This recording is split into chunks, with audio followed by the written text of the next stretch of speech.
Okay. Hi, everyone. My name is Jess Skelly. I work here in the Finger Lakes region. I work for I would say a small group of dairy farms, with kind of ranging size from the smallest one has about 7 employees, largest one has about 80 employees. I've been here for just about 6 years. After college, I kind of briefly worked in cooperative extension, and then I've been here ever since. And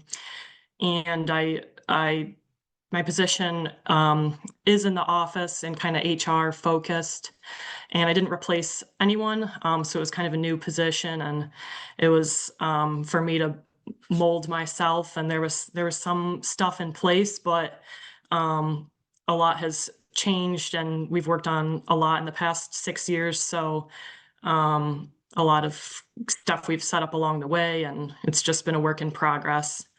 I also just wanted to preface this with that I'm not personally probably doing a lot of the stuff with employees. I'm more setting it up, organizing it, updating it, making sure it gets done, that's done correctly, with managers at each location. So I will do some of it myself if I'm filling in for somebody or happen to be kind of in the same room when someone else is working through it with a new employee or a current employee. But I'm more from the perspective of setting it up in a way that other people can take that information and work with the next person on it. So onboarding, reviews, and feedback, as I mentioned, it's just always going to be a work in progress. Here in New York State, we have lots of new rules and regulations, and probably other states too. It's just kind of a changing scene out there all the time, and I think you just got to go into it knowing that if you set up a whole system, it's probably going to need to be changed and updated every year, if not multiple times throughout the year, just to fit the needs and the regulations. And you always get new ideas, whether it's talking to somebody or attending an event. There's always ways to improve on your system. So knowing that, I save a lot of my files on the computer. I use a lot of templates, a lot of Word templates, things that can be edited and added to. And it's kind of like a living folder on my computer. When there's yearly updates or things that the state has updates to, I save the next copy in my folder. If it's something I created, I can edit the document when necessary. Sometimes, kind of depending what it is, I will save old copies with the version date. Other stuff that it's in the past and doesn't matter what it was, I just save on top of it. Kind of just depends. But I keep a lot of stuff on my computer, and then I'll just print copies as needed, or as there's a new person hired or some reason the stuff would need to be printed. But I try to keep a lot of printed stuff, because then when there's updates, you got to just reprint it. And then also just, I think with HR in general, and when you're working with people, your soft skills are always going to be a work in progress as well. I like to read. I think that there's a lot everyone, when you read a book or you read an article, or attend an event, everyone's going to kind of take their own pieces from it. But all those soft skills like communication, articulation, when you're working with people, emotional intelligence, adaptability, confidentiality, conflict management, time management, those things are all important for your HR system. And people are going to come to either an HR position or any position in your business with different skills, and then they'll hopefully develop upon those skills and develop new ones with time. Okay, so onboarding itself, I'm not sure, some of you may have heard some talks about this already. Maybe it's your first time. So like others have probably said, with the onboarding program, there's a lot of talk about it lately. I think the past couple of years, maybe more, in the ag industry. you're going to want something written. If you have, depending on your industry, some sort of program requirements, they're probably going to want to see something written and something documented. Um, what I use, we've got an onboarding checklist. It's broken out kind of into 3 sections. Day 1 stuff you can cover in week 1, and then kind of a month 1 section. But depending on your situation, maybe it's a week 1, a week 2, a week 3. But kind of just to break up the content so that you're not overwhelming employees with information on day 1. They can only retain so much, and some stuff might not even be super relevant before they've even really started work. I'll get more into the onboarding checklist, I think, on my next slide. But kind of, so how I set up our new employee packet when there's a new person that we need to onboard and hire. We start with the onboarding checklist on top, and then beneath that, I have kind of a payroll cover sheet that I'll get into in a later slide, and then the required paperwork. And I kind of set up that packet in a way that makes sense for flow-wise for like the manager who would be going through the onboarding with employees, and then also so that it works for me because I end up tearing off the top page, the onboarding checklist, to keep in one file, and I tear off the bottom page, which is our like animal care agreement, because that's got to go in another binder, and then the content in the middle can go, where it needs to go with the employee file and whatnot. But that system's worked for us. It's we've kept that packet kind of consistent throughout the years, so it seems to work well and keeps our information pretty well organized and efficient. So on day 1, as I mentioned, I'm not personally doing a lot of the onboarding, so most of my content I set up in a way that other people will be able to use it. So I try and make it really simple, really straightforward, covers the bases, but probably not super excessive. Some stuff, we hire a lot of people who speak Spanish, so there's a few documents that have to be translated, whether it's 1 page and the top is English, the bottom is Spanish, or it ends up being 2 pages. So we've got that in our packet. The required paperwork, of course, your I-9, your W-4, your IT-2104, policy acknowledgements. That's the stuff that I'm mostly translating in the document. And then, so then that cover sheet on top, this is actually an idea that we got from using Farm Credit Payroll. They had, basically because they don't want all of our documents, just this cover sheet that you send to them so that they can enter somebody into the payroll system. And it was really well organized, and we're not using them for payroll anymore, but that was something that we've continued to do just because it worked so well. So whether you're entering people into payroll yourself or you are using a third party that would need kind of some information to enter into a system, I think it's a great idea. If you have to set it up yourself, it'll probably take a little bit of thought and organization and time with the Word document, but it's basically all the info from all those sheets behind it that you want to go in your system, but all in one place, so that especially if you're getting information from somebody else, they can just send you a scan or a picture of one piece of paper, and you don't have to flip through and kind of pick and choose all the information yourself. You do have to transfer numbers, which, kind of the struggle with this all is you transfer information multiple times and have the potential to make an error. But we've really liked the cover sheet system, and having multiple people involved kind of keeps us organized and from having too much complication in the system. So yeah, our cover sheet's got the basic info you need for payroll: name, address, date of birth, start date, their rate of pay, any deductions they would have, like if they're on like health insurance and have a deduction. It also has their tax info from the W-4 and IT-2104. And then some stuff depending on your system or what info you might gather, like job title, shirt size, depending on your number of employees. If you do a yearly clothing order, the shirt size is kind of something easy to have in their file so you can just download a report at a later date. If you house people, their room assignment, that's all stuff that I would probably have on that cover sheet. And then another piece of required paperwork that I actually like quite a bit is the LS 309 pay notice and acknowledgement for farm workers. And I like it because it actually walks the manager and employee through a lot of good info that you would probably want to cover in onboarding anyways.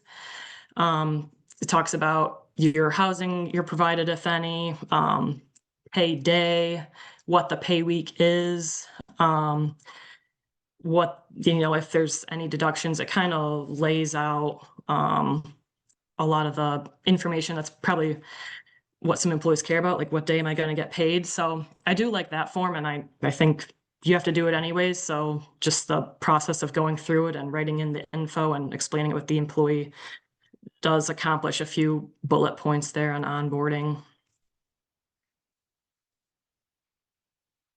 Day one continued. Of course, you probably want to enter them in the time clock if they need, any PPE, apron, safety glasses, or whatever. If you give them a box of pens, that kind of stuff. If they have a locker, probably, if they've got a combination code or something. And then we have a binder with basic info that the employee doesn't necessarily need in their hands. There's like a contact info sheet in there, which sometimes they take a picture of, the farm map they take a picture of, and then some like routine type stuff that we have posted in other places, but the manager will walk through it with the employee. So, and then those things would all be on our onboarding checklist. Like, did you review the farm map? And they would make a physical, like, yes, review the farm map. Did you show them emergency contact info? Check mark. So that's kind of how our onboarding checklist works with day one stuff. And then there's a section of week one stuff. So after they've gotten their first paycheck, review the pay stub, make sure the info is correct on it, their taxes and deductions and whatnot. And I mean, depending on payroll service, it might look a little bit different than another place they may have worked in the past. So I think that's a good thing to check. If you house people, probably within the first week would be a good time to, make sure that they understand how to use the washer and dryer, and that their, room situation is fine. If there's cleaning schedule, that they understand the expectations with that. And then you can probably start to get into some of the work review. Like we have a lot of cameras, and the managers use them quite a bit for a variety of management areas. So sometimes they'll pull up an old video and be like, oh yeah, you were doing this and this was good, or you can see that this other guy was doing it this way and that's how you should do it. So kind of a early review of how things are going work-wise after the first week. The first month, I will say we don't have, at least for us, we don't have a whole lot in after those first kind of couple weeks that would be different. Some places I know do like a rate change or position change after a month, or sometimes it's 3 months. And then just kind of continuous check-in, which I would hope would be weekly. You wouldn't wait a whole month to keep doing that. But this is probably an area of development for us is after the first couple weeks to continue that onboarding program. Some other tips that have worked pretty well for us as being available. I would say a question I've been asked a few times is how we manage the like timesheet approval process, just with, missed punches and multiple people involved. And my answer is probably just being available in a known chunk of time every week. Monday mornings, I probably with our system, I could do it remotely, but it's just always been our system that I'm there in the break room. The managers know I'm there. They I know not to schedule anything during, Monday from 7 a.m. to 9:30 a.m. So just being accessible, trying to prevent like, oh, so and so told this other person, whatever, this one thing was wrong, or they're supposed to get a vacation day, or that kind of stuff. Just to know that that's the time to sort that out, and that information will be submitted after that. So just having a system. And then like another example was we've switched our time clock systems a couple times, and I'll just make a point at like lunch or at changeover time when I know that there'll be a lot of people in and out to just kind of be there and then troubleshoot, see what's going on, see if there's um, problems with the system, and trying to solve them right there and then rather than having it drag out over days or weeks. And then just being proactive with checking in, like I kind of mentioned, with the first week or 2 weeks, or even up to a month and more. You'll probably, yeah, I think it would be best practice to be proactive. Check with the employee, check with the manager. Just ask them how things are going. If they have noticed any problems, if they like the work. And it doesn't have to be long. It doesn't have to be formal. Just it could be in passing. It could be in the break room. But kind of staying up to speed on what's going on and what you may or may not be able to do about it. Performance reviews, another thing, formal can be good. They don't need to be formal. It depends on the site, I would say, for us. Some are pretty formal with like the year-end review. Some are more communicative about jobs and how people are doing and what their responsibilities are throughout the year, and are probably pretty informal, but still get the job done. It depends on your culture. If you have a culture of open communication or culture of more formality, it's going to totally kind of depend on your system and what you want out of it. And then one thing I just wanted to share in the performance reviews, I heard it several years back and I've always liked it, was the concept of decoupling performance reviews from raises. I think that going with open communication, like you don't want people to think that you can only talk about your job and responsibilities and performance, like knowing it would lead to a raise, or like you want to have communication all the time and you don't want it to just be at year end or just be every 6 months. So I've always kind of liked that concept of not having them tied together necessarily. Performance review, yeah, it's another thing I would have a template for. There's tons of ideas online. Some where the employer does the whole thing. I think it's a good idea probably for the employee to do some self-reflection with the employer. Yeah, I would save a template to the computer, and then if I was doing them, I would probably have handwritten. I'd print them off and end up doing handwritten copies and save those back to a file or computer for the next time to refer back to. Total compensation package when you are going through raises. I think this is really important beyond just the hourly rate or the salary. You want to include the wages, the bonuses, paid time off, dollars and hours. If you do a retirement match, you'd want to include that. If there's housing or utility value, vehicle value, if they take it home, and then divide out by total hours worked to kind of get you a total hourly rate. And then if you have sick time accruing or vacation time accruing, probably an update on that as well, is all stuff I would include and have it on a template to update each year for employees.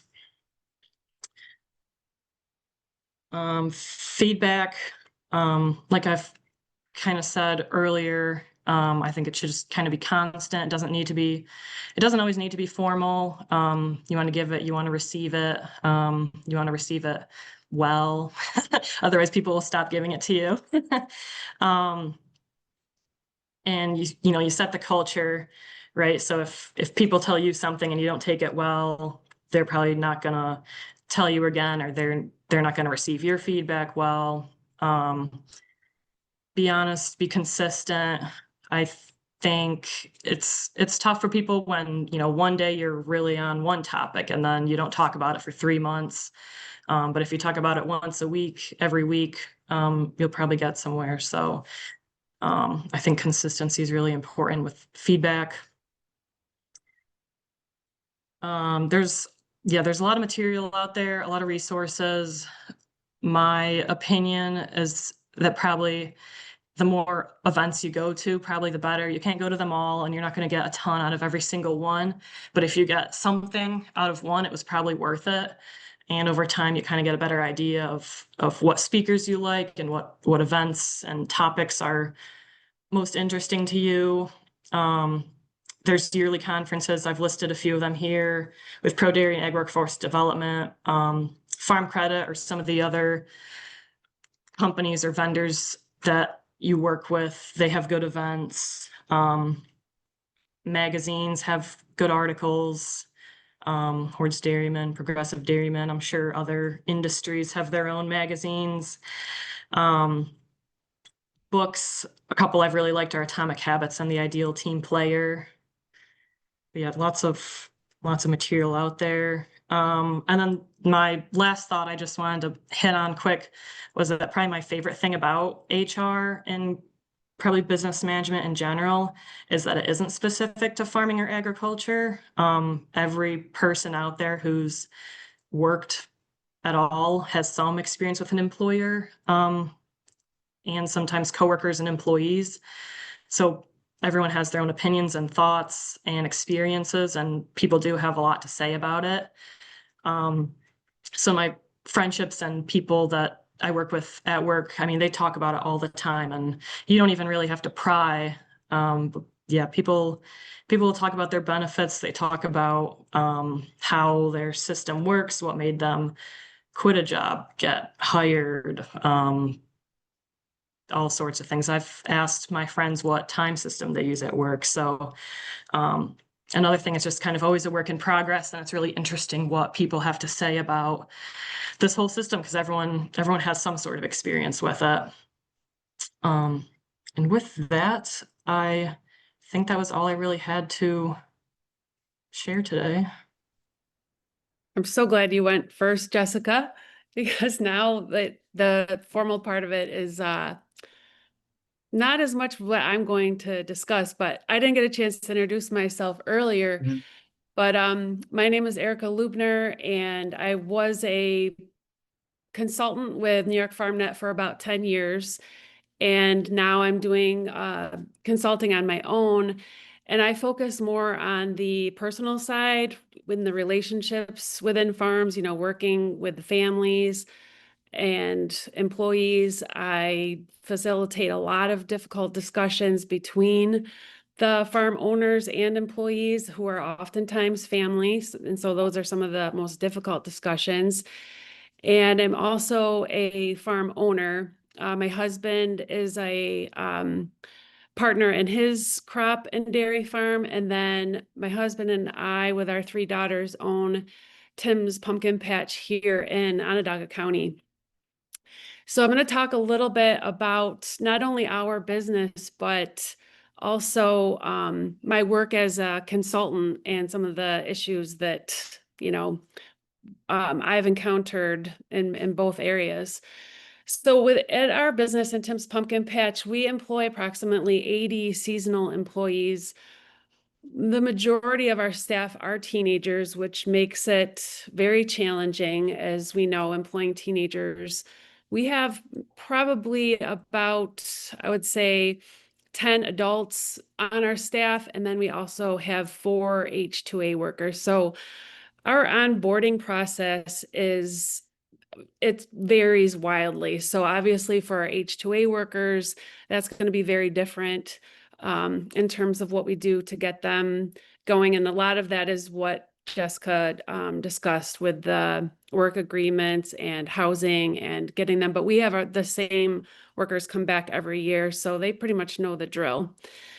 The because our season, at the pumpkin patch is basically Labor Day to Halloween, it's only 8 weeks. So we do a really strong onboarding with those teenagers because of that. If you could just go down to the next slide, Jake, that'd be great. Um, so we with the can you scroll down to the next one, Jacob? With the because I don't think You can't see? I okay. I can see the seasonal employee overview, but if you can go to the next slide, that new and recruiting staff meeting, that'd be great. oh, it shows it on my computer. It's not showing on your Oh, computer. okay. No, it's not showing in presentation mode. Oh, Okay. Sorry about okay. that. That's fine. So one of the biggest things, the most important thing that we have done with working with the teenagers is our employee handbook. And I started doing that probably about 15 years ago.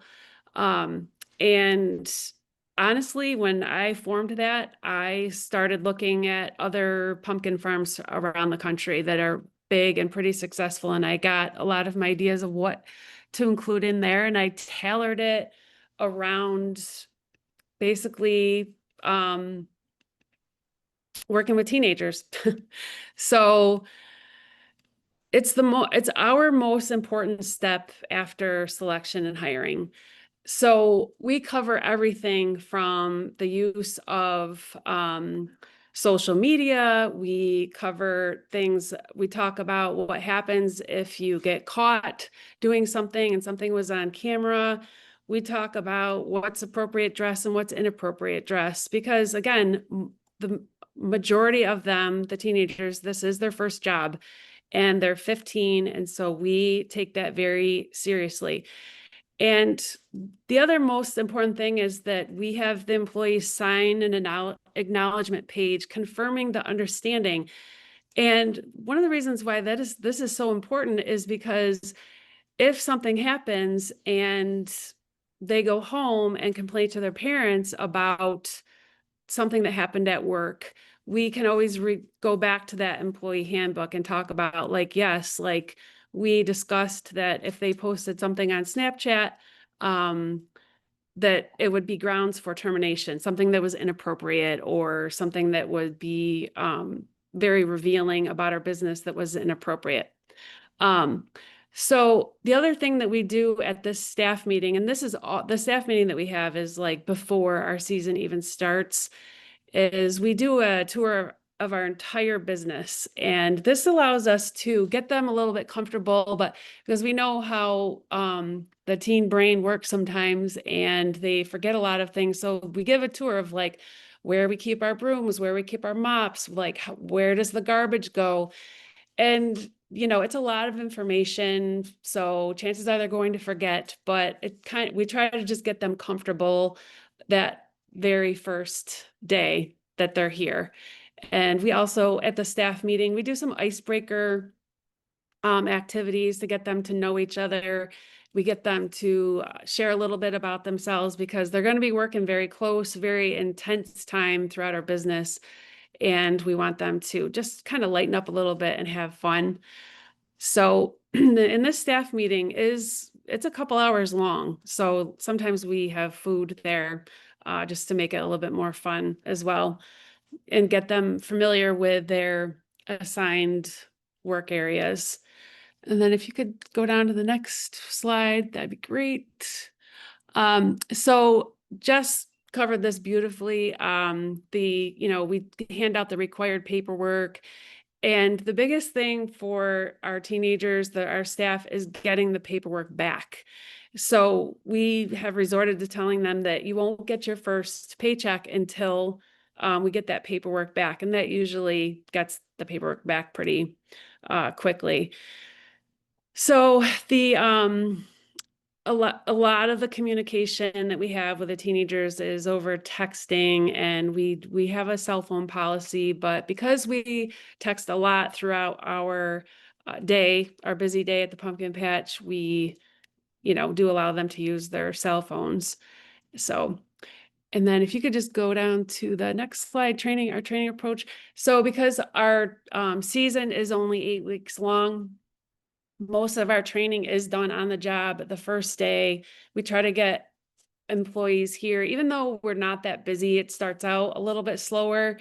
We are overstaffed. We know that we're going to take a hit with our labor on those early weekends, but it's more important to get the teenagers, our staff, familiar with their workspace.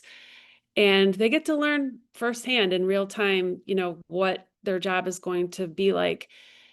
And the biggest thing that is important in our setting is ongoing feedback. And in our business, I am in the central area. I do all the baking.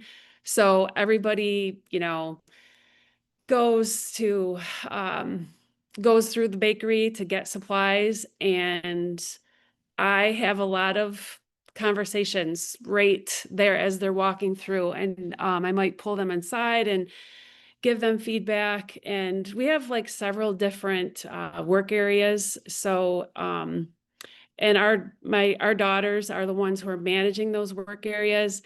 And my daughters might be giving them feedback, and sometimes the teenagers are not taking it seriously, and they are, and so I guess there's kind of a joke that if I walk into one of the buildings, then, they kind of realize like, oh, I better listen because Erica's here, which isn't like, I don't like that feeling, but at the same time, like, it's so high stress, like extremely busy. So if I have to leave the bakery to go and address something in another area of our farm, then it's pretty essential.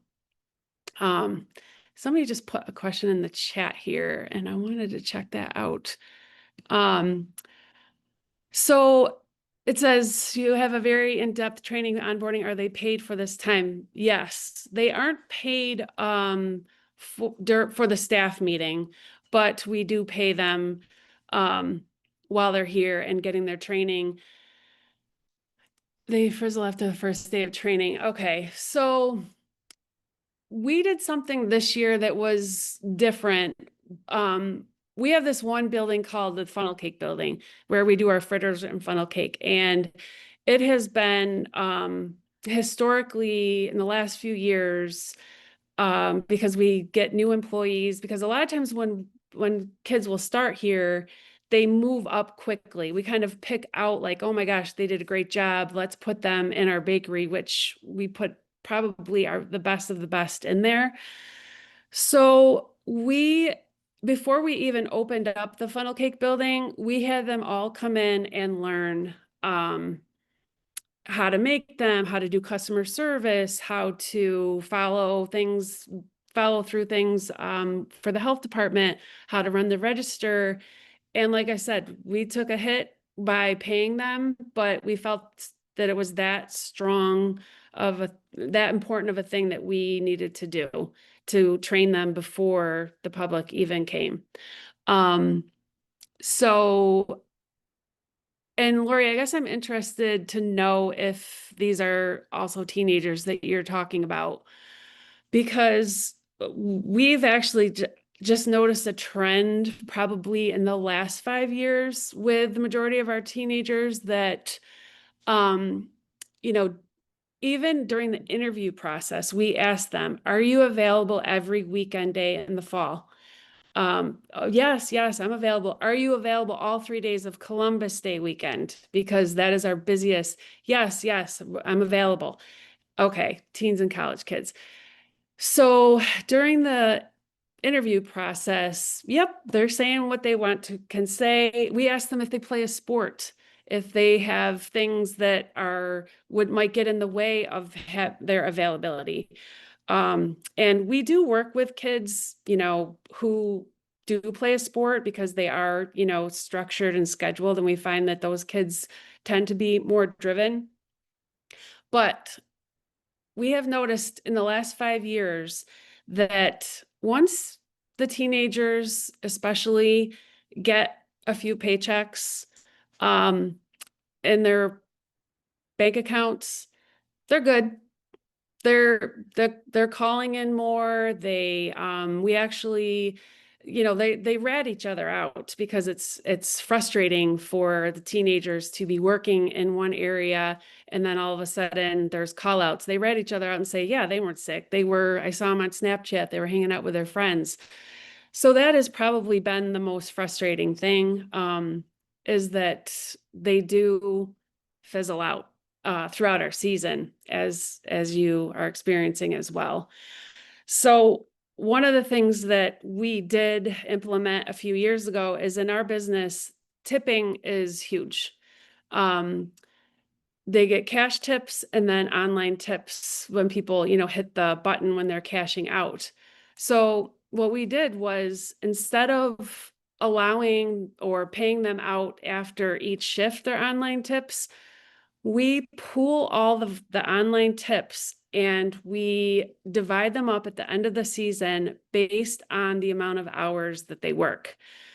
So we're talking, I think this year we had divided up $40,000 in online tips. And some of these teenagers who worked a lot of hours were getting an extra $1,500 in tips at the end of the season, which was huge. So that was an incentive to get them to, don't call in as much and work more, because you get more at the end. And we did this because it was funny, because we used to have before we had to go to H2A workers to pick the pumpkins, we had teenagers who picked the pumpkins. We just don't get teenagers to apply to do that anymore. But the teenage pickers, they kind of protested. They were not happy. They're like, look, why do all the people that work in the food end of things get tips and we don't? So this was our way of acknowledging that and being fair. Great question, Lori. Jacob, if you could go down to the next slide, that'd be great. Giving feedback.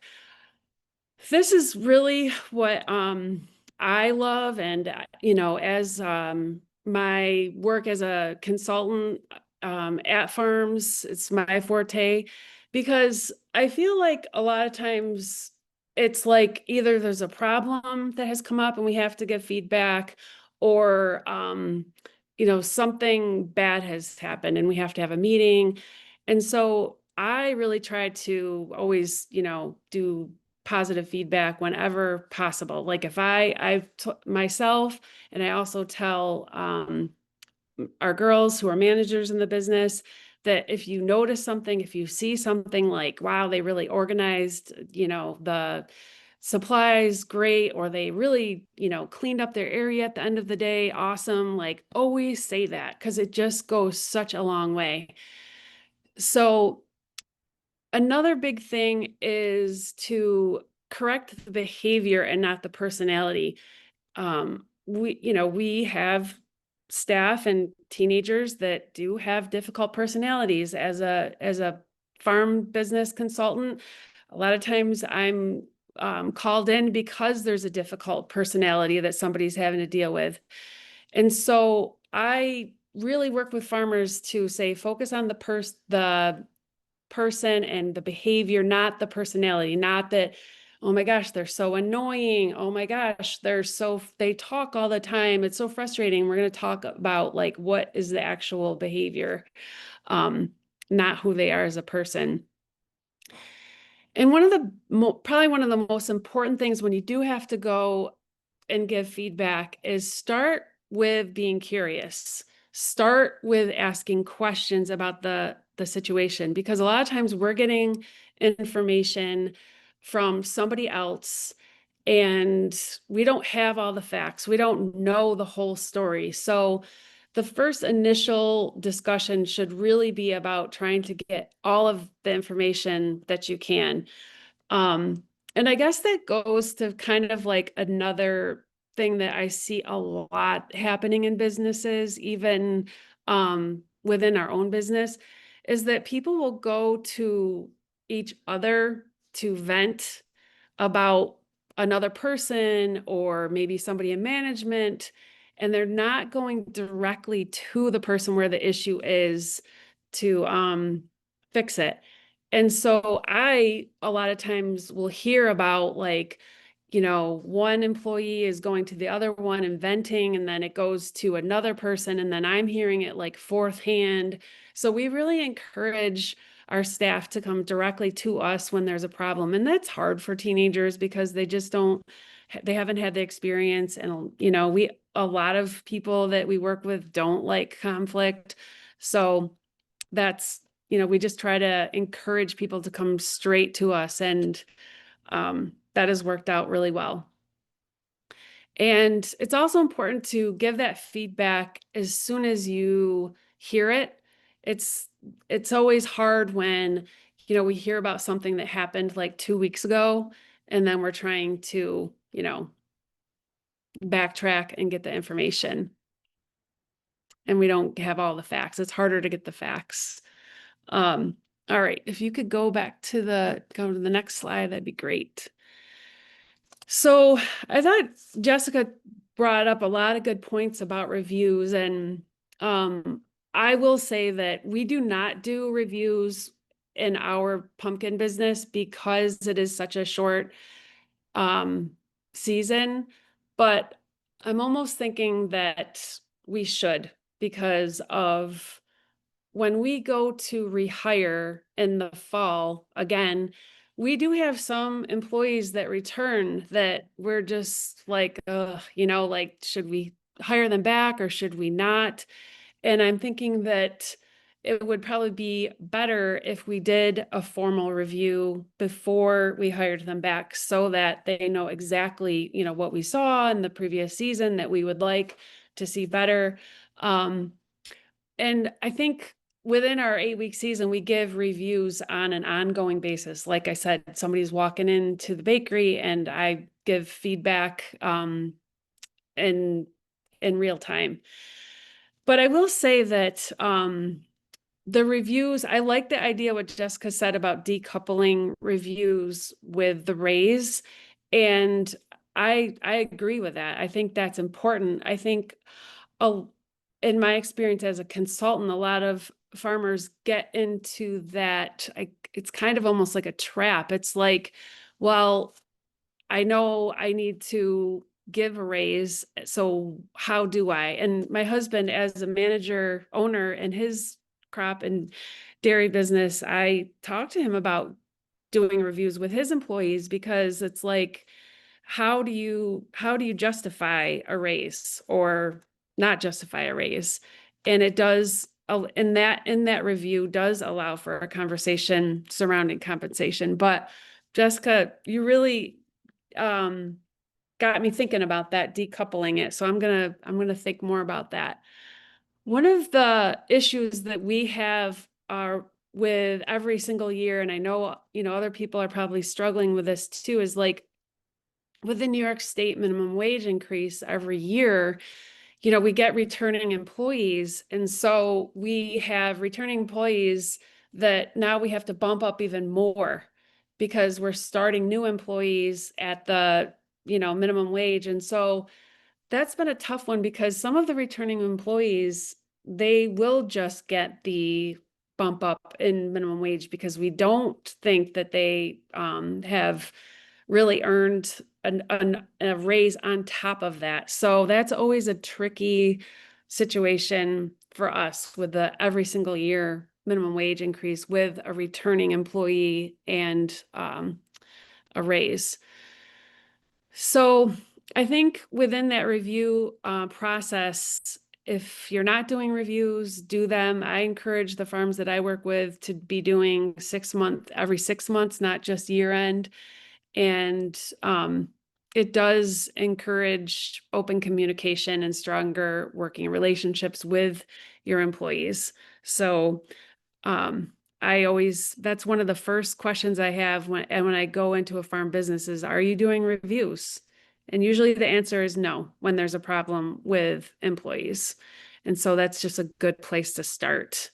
And it can be a really positive thing. And 9 times out of 10, employers are learning things that are like, oh my gosh, I never knew you felt that way. I never knew that was an issue. So it really gives a platform to have those sometimes difficult discussions.